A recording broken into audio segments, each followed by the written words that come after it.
Kayleen Griffith, who is the president and CEO from Visit Bentonville, Wendy Guerrero, who's the president of the Bentonville Film Festival and Foundation, Gina Davis, Academy Award-winning actor and co-founder and chair of the Bentonville Film Festival and BFF Foundation. Note that all your questions will need to be Bentonville Film Festival related. Those are the only questions that we will be taking today and that they will be answering. Again, anything not festival related, feel free to offline with me and I'm happy to try to help get you those answers. Thank you again for joining us. And without further ado, I'm going to turn it over to Kayleen. Hi, I want to thank everyone for joining us today. Over the past 6 years, our city has had the privilege of welcoming people from around the world to the Bentonville Film Festival and showcasing diversity within the film industry. Before COVID-19, the city of Bentonville always looked forward to welcoming everyone in person. This year will be more of a hybrid approach. We'll be able to reach more people, but we will still welcome everyone with open arms and hearts to Bentonville. Today, it's my honor to welcome and introduce Wendy Guerrero, president of Bentonville Film Festival and the Foundation, Gina Davis, Academy Award-winning actor and co-founder and chair of the Bentonville Film Festival and the Bentonville Foundation. Wendy, you and your team do such a stellar job working with our community, and we look forward to it each year. Thank you for everything you do. Gina, as the tourism director of our city, the Bentonville Film Festival is a major highlight each year, bringing all sorts of visitors to our city. This festival and your commitment to the principles of what BFF is all about means more than you'll ever know to our city. On behalf of our city, thank you very much. And with that, I'll hand over the mic to Wendy. Thank you. Thank you, Kayleen, and thank you, everyone. I am Wendy Guerrero, the president of the Bentonville Film Festival and Foundation. And I'd like to thank you all for joining us here today. And I also want to thank our fearless leader, Gina Davis, for her vision. The city of Bentonville, who have hosted us for the last 6 years, and to thank all of you for being a part of this community. So I'm really appreciative of you taking the time to be here today. The BFF team is thrilled to return in August with the support of our founding partner, Walmart, and our presenting partner, Coca-Cola. And I am very proud of the work that we have done over the last 6 years, including championing artists' voices in front and behind the camera. And by being the very first film festival to require inclusion qualifiers in our programming, BFF has had the privilege of championing artists who identify as female, LGBTQIA+, Black, Indigenous, people of color, and people with disabilities in entertainment and media. And we feel inspired by the resilience of our storytelling community over the last year. As we begin planning for the 7th annual festival, we do so empowered by a year of tremendous learnings and a renewed sense of purpose and dedication to our core mission. And our goal is very simple. The storytellers and people on screen should reflect the population, which is half female and incredibly diverse. So the purpose of inviting you here today is to connect face to face and to take the opportunity to share some important updates that will support our festival and organization and its growth here in Bentonville, the greater Northwest Arkansas region, nationally and globally. So firstly, I'm excited to share that the BFF will be a hybrid event this year with both digital and on-the-ground offerings. We will continue to offer our program online. We believe this further democratizes the festival landscape and breaks down barriers to access, making the festival more accessible to audiences around the globe. And by adapting so quickly last year to the virtual platform, we saw a huge growth in our global engagement, which ended up being about 10% of our viewership. So that was astounding to us. Keeping attendees and our local community safe will remain our #1 priority. We will follow the CDC and state guidelines for public events in our planning process, working closely with Kayleen and other members of the city. Our in-person events will include drive-in films, outdoor films, and public events downtown in downtown Bentonville for the entire family. And we are also aggressively reaching out and working with local arts organizations and education partners across Northwest Arkansas to offer more access to audiences. It has been a tough year for filmmakers and the industry. So our theme this year will focus on the filmmakers and their important stories. We will invite our competition filmmakers to visit us here in Bentonville, as we have done in years past, and look forward to showing them this incredible city's hospitality with filmmaker-focused events like the Filmmaker Happy Hour, the luncheon, and the award show. And we will continue to offer our spotlight and competition film programs on our virtual platform, watchbentonville.com, for those who are not able to travel to the city and join us. We will also offer on this platform our celebrity events like Gina and Friends, our studio partnered panel discussions, and our filmmaker talks. So please look out for future announcements and specific programming with venue details in the early summer. Additionally, independent film producer and BFF alum Kristin Mann will be joining the Bentonville Film Foundation as head of content, spearheading the development and creation of film and television projects with a special emphasis on championing female and underrepresented voices on screen and behind the camera. Mann will also serve on the advisory board for the foundation. Our current board members include Madeline Donano, CEO of the Gina Davis Institute on Gender and Media, Jason Netter, CEO of Kickstart Productions and BFF Festival producer since 2016, with additional regional and industry stakeholders who will be joining in the coming year. There will also be opportunities for community partners to engage on the BFF advisory board. Our year-round regional staff based in Bentonville will include Ashley Edwards, Director of Programming, Tracy Flink, Controller, Sativa Vila, Programmer, along with additional team members who will be onboarding as the festival kicks into gear. Our year-round work consists of monthly screenings of alumni and mission-aligned films from our storytelling community. In addition, we will be selecting another cohort of our See It, Be It Filmmaker Fellows, generously supported by the Coca-Cola Foundation. And we continue to work with our research partner, the Gina Davis Institute on Gender and Media, to further our global visibility and reach. Lastly, we are thrilled to share that we have recently opened a new office space in the Market District of downtown Bentonville, Arkansas, with close proximity to the rapidly growing arts and culture ecosystem. And public hours will be held leading up to the festival in August to support local engagement. So if you're in town or you happen to be around, please stop by and say hello. So that is the long and short version of what's on the horizon for the Bentonville Film Festival. And for now, I'd like to turn it over to our fearless leader, Gina Davis. And after that, we look forward to answering your questions. Thank you. Good morning, everyone. Thank you, Wendy. And thank you to the city of Bentonville and to each of you here for taking the time to join us today. I see some familiar faces, and I'm glad you're here. And I also see some new faces, and I'm glad you're here. For those of you to whom I have not met before, I look forward to connecting in the coming months as we continue to share plans related to the 7th annual Bentonville Film Festival. As some of you know, I've put tremendous focus in my life on creating greater diversity and gender equality in all forms of media.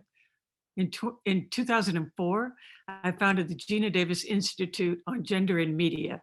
My CEO, Madeline Donano, is now on the board of the Bentonville Film Foundation.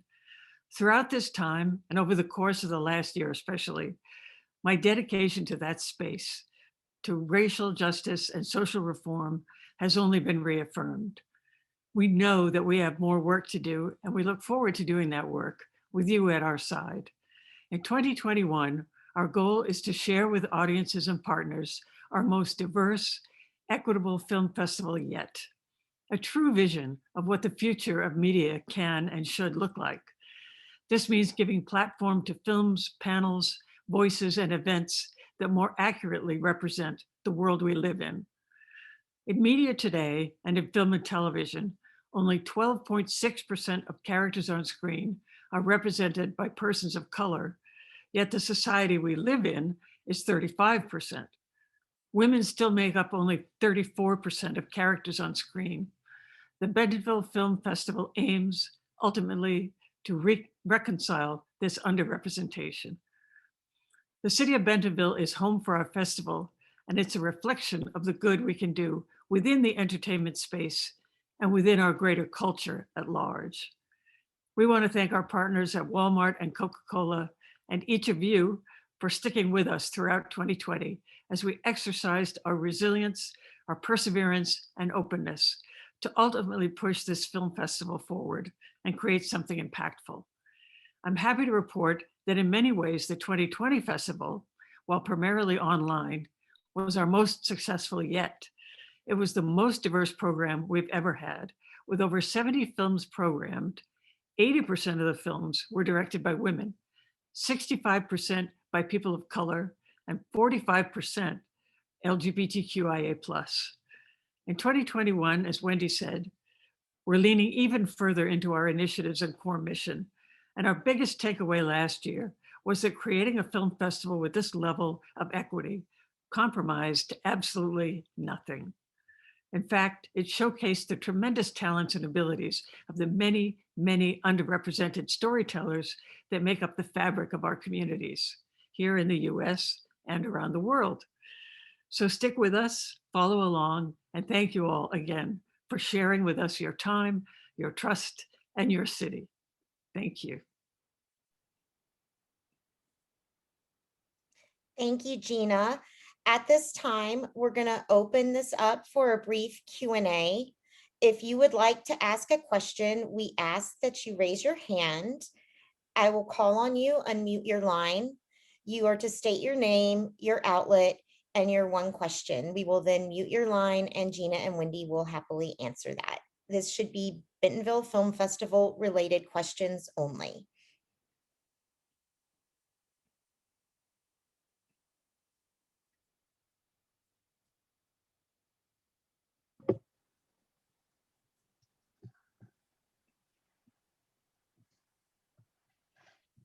Matt? Hi, my name is Matt Fagerholm. I write for RogerEbert.com, and my question is for the group. Because you have championed so many great films over the years as well, that's the whole reason I have Wet Bum from Walmart, this great film that Lindsay McKay did. It was because Bentonville got it distribution. Is there a chance of other great films, you know, since you have such a virtual programming now, that you would have films highlighted as well in the programming throughout the year of other films like in the Bentonville archive that could be also included in the virtual programming? Ah, that's a good idea. So in other words, show the films that we've had throughout the year, give people access to those. That's a very interesting idea. What do you think, Wendy? Where did Wendy go? She has to unmute her line. Sorry, I couldn't unmute myself. Yes, I love that idea. We do that with our Movie Monday series. So we have been hosting films from previous festivals and bringing alumni back the third Monday of every month. And so we'll do a screening where we'll invite everyone to watch the film over the weekend. And then on that Monday, we will have a conversation with the filmmaker. So we will continue to do those. And if you just look on our website, you'll see the program is up through the spring and into, I think, May, or maybe even there's some summer programming there right before the festival starts. Last week we did The Donut King, which was presentation at the 2020 Film Festival. It won the Best Documentary Award. Alice Gu is the director of that. And we just had a fantastic conversation with her and some of the team from that documentary that you can watch on YouTube. So yeah, we'll continue to do that. And obviously Wet Bum, that was from 2015. I'm so glad that you loved that film, and we are excited that those are available to you all to watch and to buy. Okay, I'm moving on to Simon. There we go. Hi, everyone. I'm Simon Applebaum. I'm the producer and host of Tomorrow Will Be Televised. For those who don't know, it's the show about TV's current and future. We're on Mondays and Fridays at 3 o'clock Eastern on Blog Talk Radio. Quick disclosure, Wendy was on our show last month to talk about Kickstarter Entertainment. That's the venture that she's working with the festival to work with exploiting or to showcase new talent in TV. And that's my question, basically. With the festival this year, what plans are there to spotlight television? Whether it is to showcase TV series or TV series pilots by women or communities of color, et cetera, or to do panels about how people can get into the industry. For example, using Kickstarter, using crowdfunding, using NFTs, the interest now in blockchain and cryptocurrency to get into the business and create their own content. Hi, Simon. It's good to see you face to face. We did the podcast, so I wasn't able to see you face to face. Yes, we have a television portion of the film festival. So we do a competition section that's solely based on episodic programming that may be coming, to your television near you. We could. It's on YouTube. Sometimes these shows are web-based, and they enter our program and they try, we connect them with some of the studios to see if anyone wants to pick up a show that was already web-based and had some success. So look out for that this year. We'll definitely have some episodic programming that will be in our competition section. And last year, we worked with Stars Entertainment very closely, and we brought P-Valley exclusively to the festival for one episode. And then we had this incredible conversation with the cast and creators of P-Valley. And we will look to continue to further amplify, those shows from our partners, as well as the shows that may not get seen as widely as some of the studio partners. But we love to do that, and we love to discover new voices in all areas. So we're very excited to share that program with you. Okay, I'm moving on to Tammy Reese. Hey everyone, I'm Tammy Reese with We Empower Magazine. Thank you all so much for your valued time today. Congratulations on the 7th annual BFF. My question is for Gina. For a Black woman who's a first-time filmmaker and their film is going to be showcased at the BFF for the first time, how do you want the experience to impact them professionally? Thank you. Yeah, that's a great question. The experience of the filmmakers is like prime importance to us. We want to make sure that they feel valued and appreciated, and we definitely always want them to come back again, which a number of filmmakers have. Bring us their new products. But we put a lot of special focus on them. We have a filmmakers retreat also, which is a very popular event, and yeah, we're very happy with the response that we get from a lot of filmmakers about how different their experience was coming to our festival. Okay, thank you. I'm going to go to Juan Carlos.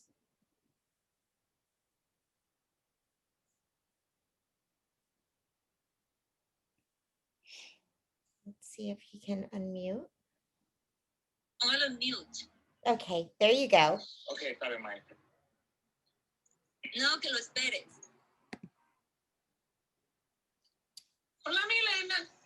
Hola, mi amor. Qué bonita tú eres. Hi, Juan Carlos. Hello. Yes, we hear you. Hi. Hello to everyone. It's a pleasure to have the chance to talk to you guys. Mrs. Davis, this is Juan Carlos Garcia from Mexico. I have two questions. The very first would be, We are living in an era very different nowadays in the cinema industry. We have some festivals that they are going to be presential again, like Cannes or Venice, but also we have Toronto or Sundance that they have the plans to become hybrid with presential and also in a platform. How do you feel about this evolution or changes? This would be my first question, and if in case that you can answer, the second would be, you were a nominee in the Oscars, and we are having a very different Oscars. Which one are your favorites this year, and how do you see all these changes in the Academy? Juan Carlos will be happy to answer your festival-related question. Gina and Wendy? Okay, now I have to go back and remember what it was. What was it again, Juan Carlos, the first one? I have to unmute him. It's about the evolution of the film festivals, and now some are, okay. Yeah, I got it, right. Sorry, I got confused. So, actually, it's been very enlightening how there's tremendous value in having a virtual aspect to these film festivals. It has always been that you need to go there and experience it in person, but we've found that having the hybrid festival last year had some actual very good benefits and advantages. For instance, people around the globe could watch our films, and that increased our attendance. So I think that we'll always, from now on, and maybe other festivals are thinking of doing this too, but I think always from now on, we will have a virtual component where more people can experience our festival without having to be there. Thank you, Gina. Kelly Kearney, we're going to take it to you. Please state your name and your outlet and your question. Hi, my name is Kelly Kearney, and I'm from Starry Mag. My question is for Gina. In the past, the festival has done implicit bias panels where friends of yours, fellow actors, have read from famous scripts and swapped gender roles. Those were fabulous. Are there any plans to do those again? And from your work doing those panels, what have you learned about implicit bias, and what could you tell filmmakers on how to avoid those traps that are so easily to fall into in our everyday lives? Right. Yes. Thank you. That's a great question. So yes, we call it Gina and Friends, and we've done it every year and definitely plan to do it again this year. It's tremendous fun, and a lot of times we pick comedies, but it's funny no matter what the genre of the film is, to realize how it could actually obviously work with women instead. And this has been my message to the studios and the industry for many years: is don't make a movie or cast a movie without first passing it through a gender lens. Go through and see what characters here could be either male or female. Bring in male and female actors to audition for each part. And I think we do this as a fun way to show that that there's a lot more possibility in your casting than what first sprang to the writer's mind. And so, we hope that that's making a change in the industry. I definitely think that's the plan. Great, thank you. Veronica, I'm going to unmute your line. Hi, Wendy. Hi, Gina. I'm Veronica Bruno, and I write for Culturess, a female voice site. And I write a column on women in Hollywood, changing the landscape. So congratulations on a very successful festival last year. And I love that we have opportunities like this, looking at Sundance and, the other festivals around, it seems like they're so ahead of the curve festivals like yourself, then and the Oscars and the Golden Globes are just like slowly catching on. And, you guys are like light years ahead of that. And what I really am impressed with is that, you hear of these festivals and they showcase a lot of the writers and filmmakers from the coasts, basically. But I love that it's a rural festival. And how will you be providing opportunities for women and women of color who don't live in New York City, who don't live in LA, and especially in this time frame where we are online and we have Zoom? Right. Thank you, Veronica. That's a great question. I love everything you described with what you're doing. So yes, so I mean, as I mentioned in my opening remarks, 80% of the films that we showed last year were directed by women. So we put a tremendous focus on all types of diversity, obviously, but we really are trying to showcase a wide variety of female filmmakers from around the country, as you said. Yeah, it's important to us to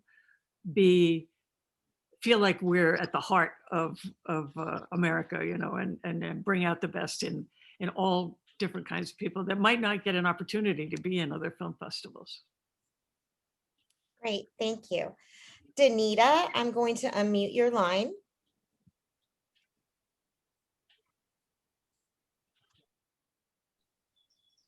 Okay, hello, my name is Danita Chantel and I'm with the Donna Drake Show here out in New York City. It's a pleasure to be here to converse with you. I have a question for Ms. Davis. Congratulations on such a phenomenal career throughout the years and blazing trails in Hollywood. Can you elaborate a little bit more on what the festival will offer this year, piggybacking on the previous person's question, but as it relates to women and minority groups? Thank you, Danita. So yes, we have some exciting plans for our festival this year. We always have incredible panels and filmmaker events.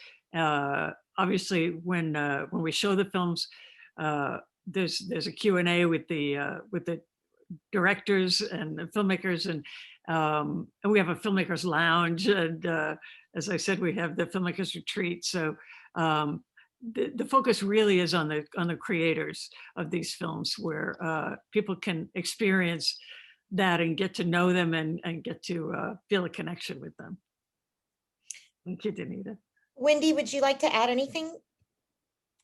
Yeah, I just feel like, as Gina said, our mission is very important to us. Inclusion is our mission. We love that we're in the middle of the country and that people can drive to the city of Bentonville from all over the nation. And you don't just have to go to the East or the West Coast to attend a film festival. We are really highlighting this year some of our regional filmmakers in the state of Arkansas, and we're growing further into creating opportunities to develop talent within the state and obviously beyond. So we are really excited to be in the city of Bentonville and just continue to focus on our mission of inclusion with all of our partners. And we have such wonderful partners that open up opportunities within their organizations to our alumni that come and speak during the festival, on the panels, as Gina mentioned. We also have, for every selected filmmaker that's in our program, we offer a retreat where they could have some one-on-one mentorship and interaction, not just with the festival staff like myself and Gina, but some of our other studio partners will come in and do master classes and other important work and just provide opportunity for pathways into the industry. We recognize that access points are tough for people sometimes who don't have relations or connections in the industry. So we definitely want to grow that part of the festival to give people access into the industry. So thank you for your question. Great, thank you, Wendy. We have time for about 2 more questions, and I have them both in queue. So Eric, we're going to start with you. I'm going to unmute your line. Hi, good afternoon, Wendy, Gina. It's great to be here and talk to you. It was great to cover the festival virtually last year. My question is about logistics for in-person events this year. As you know, Arkansas has not had a statewide mask mandate, and we don't know what things will be like 4 months from now. So regarding the in-person events, how will they be, I guess COVID safe would be the term. Even though people are getting vaccinated, we won't be out of the woods by then. So what precautions will be taken for in-person events, and how big can they be? That's a great question. And as we are planning for the festival, we're definitely taking all of that into consideration, you know, working with the state guidelines and the CDC guidelines. Like I said, we work very closely with Kayleen on, you know, understanding what the city is allowing. Last year we did have the drive-in screenings, and then we had an outdoor screening that was limited in capacity, and that was during the mask guidelines to mitigate, you know, any danger there. So we will just continue to work very closely and use all of the opportunities to mitigate and to do social distancing when applicable, and to wear masks if it comes back to that in the state of Arkansas.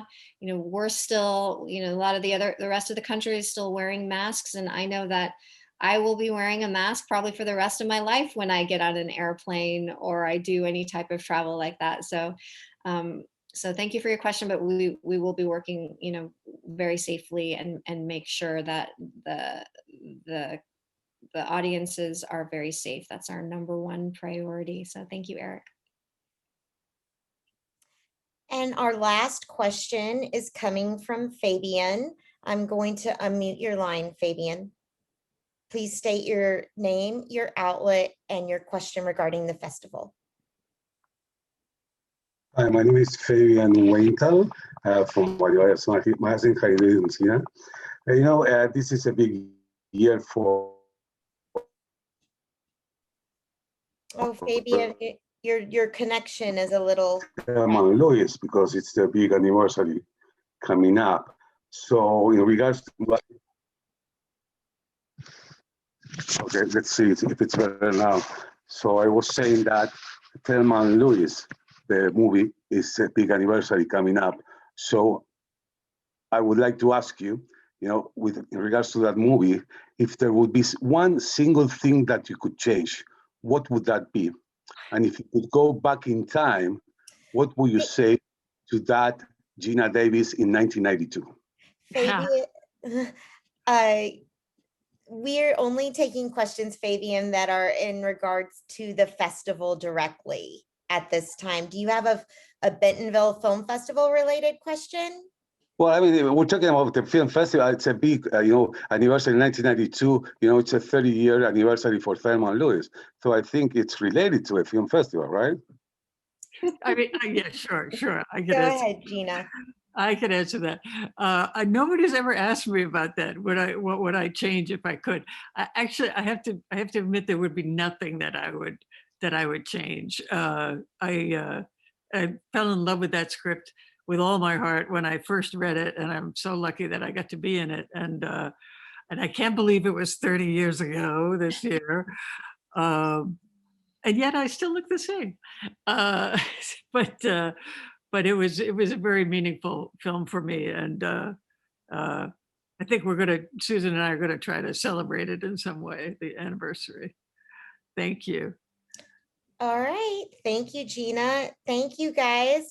If anyone has one further question, we're happy to take one more. Otherwise, this will be the end of our conference today. I will be supplying all of the attendees with an audio recording of this press conference.